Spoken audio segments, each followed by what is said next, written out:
Ko'rishingiz mumkin, bizda o'sha mashinamizdan ishlarni boshlab oldik. Mashinamiz avariya rejimda, ya'ni drayvga qo'yilganda har qanaqachasiga 4-perdachada qo'zg'alyapti. Mashinamizda umuman rivoklari yo'q. Egalari shu prичина bo'yicha korobka ham zaminaga qilganlar, effekti bo'lmagan. Kompyuterlar ham alishtirib ko'rilgan, effekti bo'lmagan. Hozir mashinamizga diagnostik yordamdan aniqlaganimizda ko'rishingiz mumkin. Korobkadagi o'sha solenoid, ya'ni ikkinchi solenoidimiz provodkasida muammosi bor. Ya'ni hozir qiladigan ishimiz motor natikacha bo'lgan provodkani prozvonka qilib butun yoki butun emasligini tekshirib o'tamiz. Ahamiyat beradigan joyi, hozir ko'zimiz tushib qoldi, bu yoqda ABS o'chgan. Bu yoqda esa yana o'sha polichuzes ustalarimiz ishlaridan mana bu yoqda ashibgan ko'rishingiz mumkin, ABS da ashibkalar tiqilyapti. Даже orqa kolesoni simlari ham uzilgan deb ashibka berib qo'ygan, lekin tablo o'chib qolgan. Bunga nima sabab? Tabloda lampochkasi olib tashalgan. Akalar, tablo lampochkasi olib tashamanglar. Aybini ustran qilsanglar o'zi o'chadi. Har qanaqasiga tormoz hazillashadigan sistema emas. Bu yoqda o'zigalarni tuzatib o'tib, hamma sistemani o'ziga qaytaramiz. Motorda ham kuch ashibkalari bor. Motorimizda ham o'ta ko'p ashibkalari bor ekan, ularni ham ustran qilib, hozir mana ayblarini, kamchiliklarni tuzatib, hammasini o'chirib beramiz. Bularda misol nagravaya kislorod datchiklar, boshqa narsalar, bularni hammasi normalarga kiritiladi yokida o'zi zamina qilinadi. Bizdan kuzatishda davom etinglar, sizlar bilan birgalikda Captain Service Buxoro. Mana o'sha mashinamizga hozir prozvonka qilish uchun kabel tashlandi. Bu yerda tekshirishimizda prozvonka chiqmayapti. Mana o'sha hozir kabellarni silkitib ko'rganimizda mana mashinamizda muammolar yo'qoladi. Yana paydo bo'ladi mana. Provodka. Mana ko'rishingiz mumkin. Yana ishlamay qolyapti. Xuddi shu muammo mana yana ustidan. Mana ko'taramiz, mana ishladi, yana o'chyapti.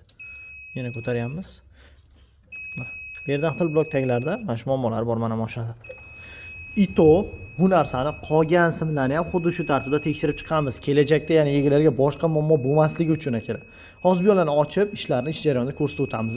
Bizdan kuzatishda davom. Qanchalik sizda davom etamiz. Mashinamizda upsnoy kollektorda, klapanlarida ham ashibkalar bor edi. To'g'risi o'zim ham birinchi marta bu holatga tushib qolgungacha yurgan kaptan ko'rishim. Bunisi mayli datchik ketgani. Akalar, joyiga qaranglar, nima bo'lib yotibdi. Mashinamizda bo'g'ilib qolgan, rasxod o'ta katta bo'lib ketadi. Mana klapan butkul yeyilib ketgan. Hozir buni olib tashab, joyiga yangilarni o'rnatamiz. Ahvolni ko'rishingiz mumkin. Buni kusoglari motorning ichiga ketib bo'lgan. Mana yangi datchiklarni ochib hozir o'rnatamiz. Mashinamizga datchiklar o'zgartirilyapti. Bu yoqda yangini qo'yishdan oldin обязательно tekshirib o'tamiz. Bu yoqda mashina ishlashlari, klapni ochib yopishlarini tekshirib olib, keyin o'rnatamiz. Mana shu hisobiga kaptanimiz bo'g'ilib qolgan hozir. Silindrlarda havo taqsimoti noto'g'ri bo'lgan.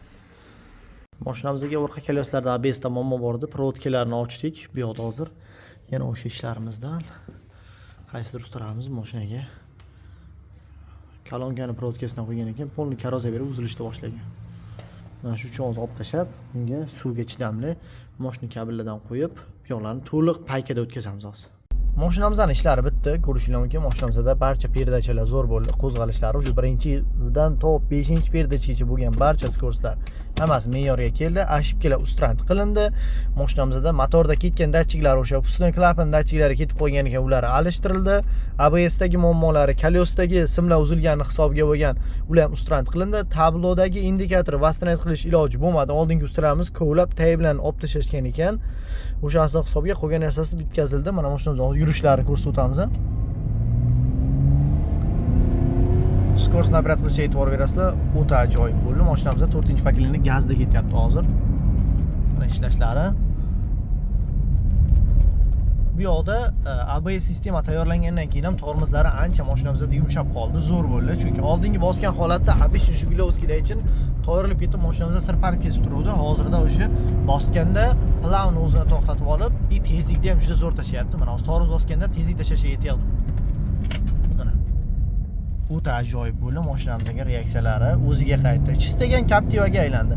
Kimga shundaycha xizmatli kerak bo'ladigan bo'lsa, realni diagnoz asosida ish olib borish kerak bo'ladigan bo'lsa, bemalol murojaat qilishingiz mumkin. Sizlar bilan birgalikda Captiva Service Buxoro.